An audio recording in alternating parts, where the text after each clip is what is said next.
I've started doing the research on this particular video probably 4 or 5 times, and every time I've decided that there isn't enough meat for a video, but enough of y'all have expressed interest that we'll go ahead and roll through. Today we look at all the T3 main battle units and compare them. So the Brick, Percival, Harbinger, Autumn, Loyalist, Titan. I believe that's all of them. As always with these videos, I'm going to present the data that I have found in my particular tests. I'm going to give you my 2 cents about which one is best, which one is worst, why, and everything in between. But I encourage y'all to comment, let me know what I missed, and discuss amongst yourselves down in the comments below. Anything that I might have missed, anything that I might have gotten wrong, or let me know if you agree with me. As a side note, I'm actually hosting a tournament soon. Check the video linked in my description for all the juicy info. As a side note, there are a couple of things that have changed from that tournament. There is a forum post, or from that video, there is a forum post that is linked that I'm updating in real time. Biggest thing that has changed is since publishing that video, several people have reached out asking to donate to the prize pool. So the prize pool that I mentioned in that video is $400. It's probably going to be a lot larger. So check that video out if you're interested in competing in the tournament or donating to the prize pool. I definitely appreciate it.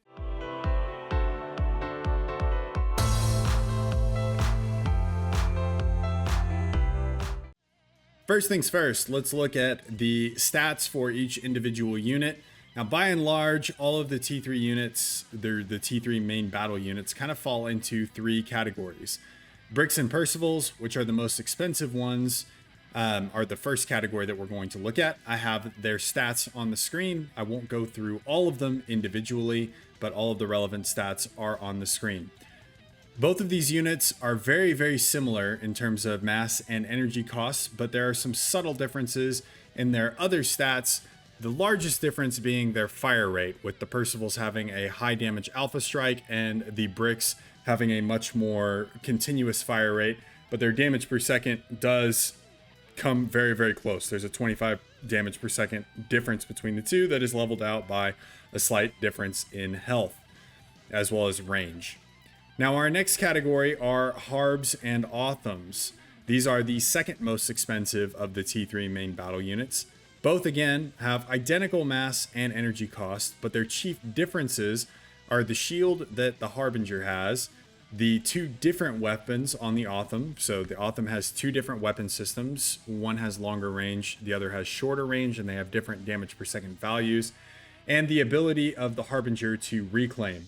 These sit at a happy medium between the other 2 categories, and the Seraphim and the Seraphim and the Aeon are the 2 factions that don't have multiple T3 main battle units. So the Harbinger and the Autumn are the 2 that you're going to work with as far as main battle units that can take a punishment and have a good direct fire mechanism. The final category are the Titans and the Loyalists. Again, they have the exact same cost, but the differences are primarily in the armament. The Loyalists have 2 different weapons, like the Autumn. The Titan has a shield on it. The Loyalists have an EMP when they die, and the Loyalists can also return tactical missiles, including Billy Nukes, which is really fun to see. It's definitely a return to sender. Somebody launches a Billy Nuke, and you can just be like, nope, it's coming right back at you, son. So now that we've summarized the differences between the 2 units and the statistics, let's see how they stack up in tests. Now, for our tests, we're going to run 4 of them. How do they deal with other units in their class, i.e. Titans versus Loyalists, Autumns versus Harbs, etc.? How do they perform against experimentals? How do they deal with a lower tier army with a T2 kind of stack? And lastly, how they deal with fire bases. So for the first test, the Brick versus the Percival survives with about 450 HP. Due to its longer range and marginally higher damage per second. We can call this a Pyrrhic victory for the Percival. For the Autumn versus the Harbinger, the Autumn survives with about 860 HP, again due to longer range and the ability to get a high alpha strike off quickly before the Harbinger can actually deal any damage. For the Loyalist versus the Titan survives with about 115 HP, most likely due to the higher damage per second of the Loyalist. Kind of cool that the Percival barely wins on one side and the Loyalist barely wins on the other category for the UEF and the Cybran units. I think that's an interesting balance point, considering those two factions are the only two with multiple T3 main battle units. Test number 2, how they perform against an experimental. So we're going to mass normalize for all of the units at 20,000 mass and put 20,000 worth of mass of each unit against the Galactic Colossus. The Percival is able to take the Galactic Colossus down to 26,000 HP. The Brick, on the other hand, only able to drop it down to 40,000 HP.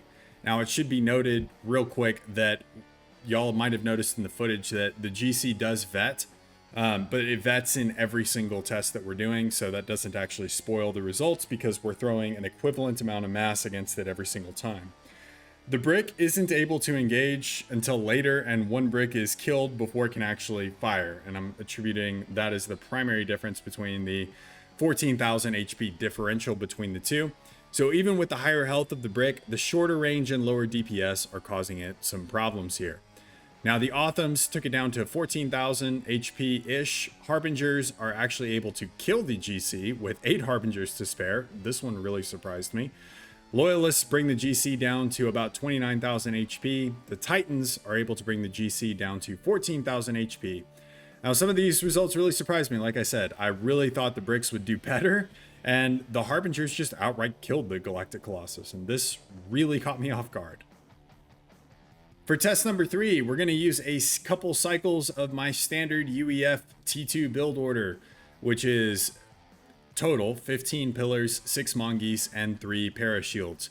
I have no idea if this is a good unit queue, but it's what I use whenever I'm playing UEF at T2. This puts us around 4380 mass, and we'll mass normalize with the various bots for this test. The Bricks are able to take out 8 tanks and 3 mongeese, 1 parashield.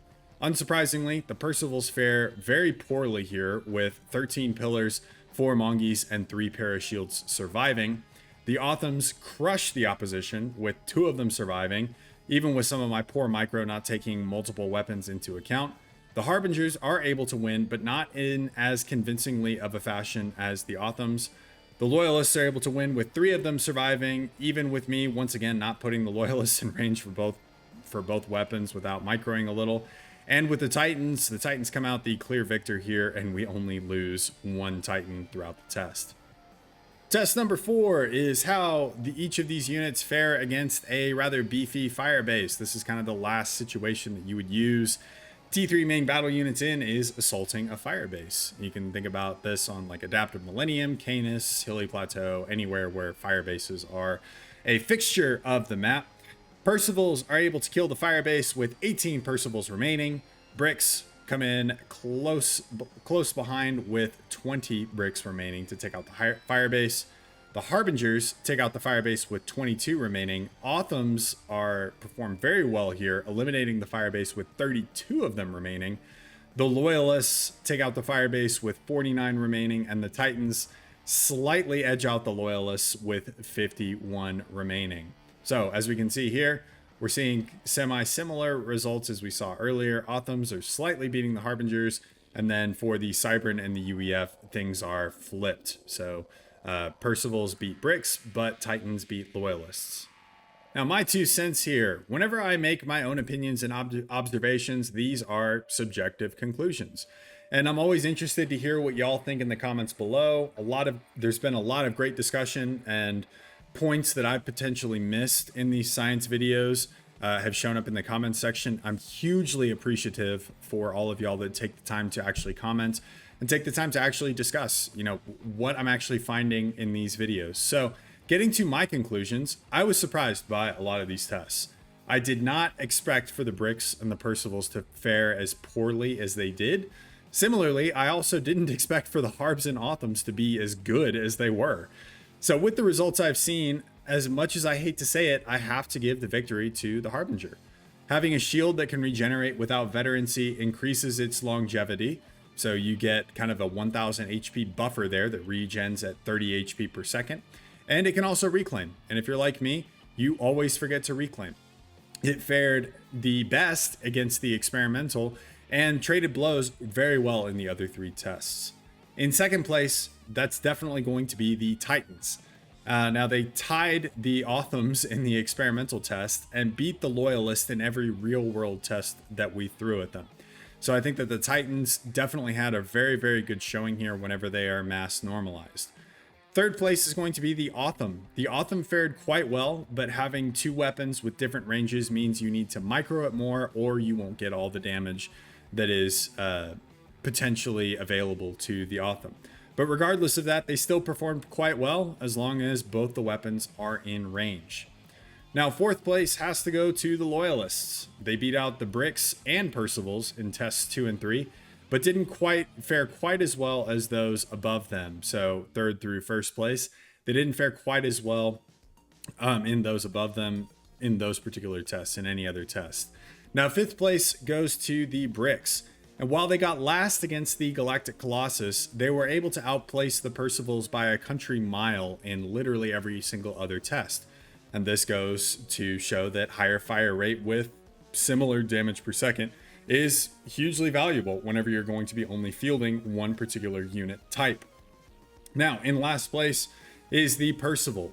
The Percival performed all right in the experimental test, but really failed to impress in all of the other tests. So against Spam, against the Firebase, they didn't really do that well in either of those other two tests compared to the 5 units that are above it. So they have to get last place here.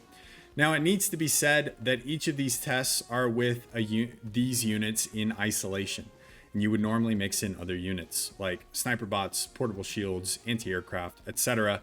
But the purpose here is to test each of these units in isolation and give kind of a ranking on how each of these units fare if you are going to field one particular unit type in these particular situations. So to wrap the video there, I hope you all enjoyed it. Remember to leave a comment telling me what you think, or if I missed something with that, I will leave you all to it.